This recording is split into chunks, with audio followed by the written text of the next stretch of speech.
ایران کا بادشاہ بہت دنوں سے پریشان تھا۔ یوں تو ہر طرف خوشحالی کا دور تھا، مگر بادشاہ کی پریشانی کی وجہ اس کی اکلوتی بیٹی شہزادی ثنا تھی۔ ہر باپ کی طرح بادشاہ بھی اپنی بیٹی کی شادی کر کے اپنے فرض سے دوش ہونا چاہتا تھا، لیکن شہزادی ثنا نے بھی ایک عجیب اعلان کر رکھا تھا کہ جو شخص اس کے سوالوں کے درست جواب دے گا وہ اس سے شادی کرے گی۔ آس پاس کی کئی ریاستوں کے شہزادے آئے مگر ناکام لوٹ گئے۔ اس ملک میں ایک نوجوان طالب علم بھی رہتا تھا، اس کا نام اعظم تھا۔ اس نے اپنے والد سے کہا کہ وہ بھی اپنی قسمت آزمانا چاہتا ہے۔ اعظم کے والد استاد تھے اور کئی برسوں سے لوگوں میں علم کی روشنی بانٹ رہے تھے۔ ملک فارس کا وزیر اعظم، بڑے بڑے درباری اور شہر کا قاضی بھی ان کا شاگرد تھا۔ باپ نے بیٹے کی خواہش دیکھی تو بولے، بیٹا اگر تو ناکام لوٹا تو تیرا کچھ نہیں جائے گا، لیکن لوگ کیا کہیں گے کہ ایک استاد کا بیٹا ناکام ہو گیا۔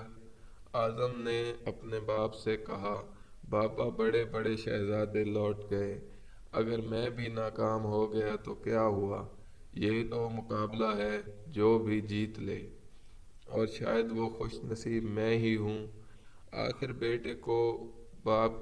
آخر باپ کو بیٹے کی ضد ماننی پڑی اور اعظم خوشی خوشی محل کی طرف چل پڑا۔ شہر بھر میں یہ خبر جنگل کی آگ کی طرح پھیل گئی کہ ایک عالم کا بیٹا قسمت آزمانے محل میں چلا آیا ہے۔ مقررہ وقت پر محل لوگوں سے کھچا کھچ بھر گیا۔ بادشاہ تخت پر بیٹھا تھا، ملکہ عالیہ بھی محل میں موجود تھیں۔ وزیر، امیر، درباری اور عوام الناس سب دربار میں موجود تھے۔ آخر شہزادی نے اپنا پہلا سوال کر ڈالا۔ اس نے شہادت کی انگلی فضا میں بلند کی۔ اعظم نے کچھ دیر توقف کیا اور پھر شہادت والی انگلی کے ساتھ والی انگلی بھی فضا میں بلند کی۔ یہ دیکھ کر شہزادی مسکرا اٹھیں اور ملکہ عالیہ بولیں، شاباش اے نوجوان، تم پہلا مرحلہ کامیابی سے طے کر گئے ہو۔ دوسرے سوال کے لیے شہزادی کرسی سے اٹھیں اور ہاتھ میں تلوار لے کر ہوا میں چلانے لگیں۔ کچھ دیر بعد وہ دوبارہ اپنی نشست پر آ کر بیٹھ گئی۔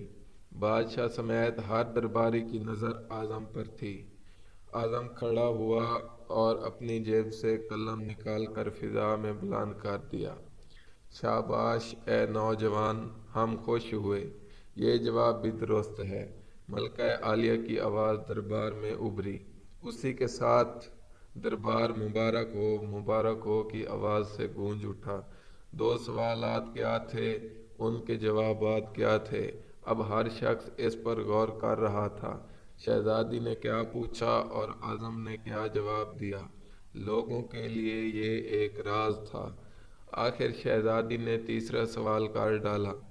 وہ تیزی سے سیڑھیاں اتری اور تیزی سے سیڑھیاں چڑھ کر دوبارہ اپنی نشست پر بیٹھ گئی۔ یہ بڑا عجیب و غریب سوال تھا۔ ہر طرف خاموشی تھی، لوگوں کی سانسیں رکی ہوئی تھیں۔ اب تو اعظم کے ہاتھ پاؤں ٹھنڈے ہوئے جا رہے تھے۔ آخر اعظم کھڑا ہوا اور اپنے دل پر ہاتھ رکھ کر شہزادی کی طرف دیکھنے لگا۔ مرحبا مرحبا اے نوجوان، مبارک ہو، شہزادی نے تمہیں پسند کر لیا ہے۔ ملکہ عالیہ کی آواز کے ساتھ شہزادی ثنا شرما کر محل کے اندرونی حصے میں چلی گئی اور محل مبارکباد کی آواز سے گونج اٹھا۔ لوگ خوشی سے جھوم رہے تھے۔ وہ دل ہی دل میں اللہ کا شکر ادا کر رہا تھا جس نے اسے یہ اعزاز بخشا تھا۔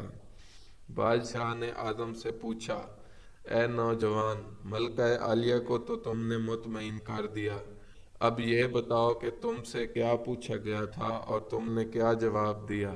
اگر تم نے ایک بھی غلط جواب دیا تو تمہاری گردن مار دی جائے گی۔ اعظم پر اعتماد انداز میں کھڑا ہوا اور بولا، بادشاہ سلامت،